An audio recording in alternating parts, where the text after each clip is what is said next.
ఈరోజు మా ఫామ్ చూడటానికి హనుమాన్ జంక్షన్ నుంచి పేరండి యార్లగడ్డ సాంబశివరావు గారు వచ్చారు. ప్రస్తుతానికి పాలినేషన్ ఎలా చేయాలనేది ఇప్పుడు సాంబశివరావు గారి దగ్గర నుంచి మనం చూద్దామండి. ఒకసారి రండి సార్.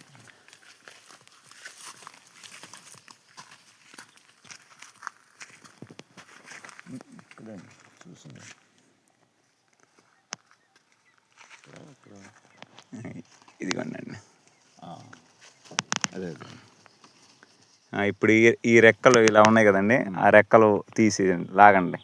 దీనికి కూడా ఆ రెక్కలు లాగండి, రెక్కల వరకే చేతి ఈజీగా లాగండి. ఒక్కోటి అది చాలా ఈజీగా వచ్చారు. అది కూడా తీయాలండి. అట్లా తీసేయండి. ఇది కొంచెం గట్టిగా ఉంది. మగ పువ్వు కాటాన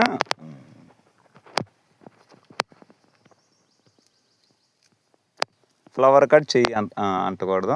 దాన్ని ఆ రెబ్బ ఎరక్కుని దానికి ఇలా పాలినేషన్ చేయాలి. అయిందా? అది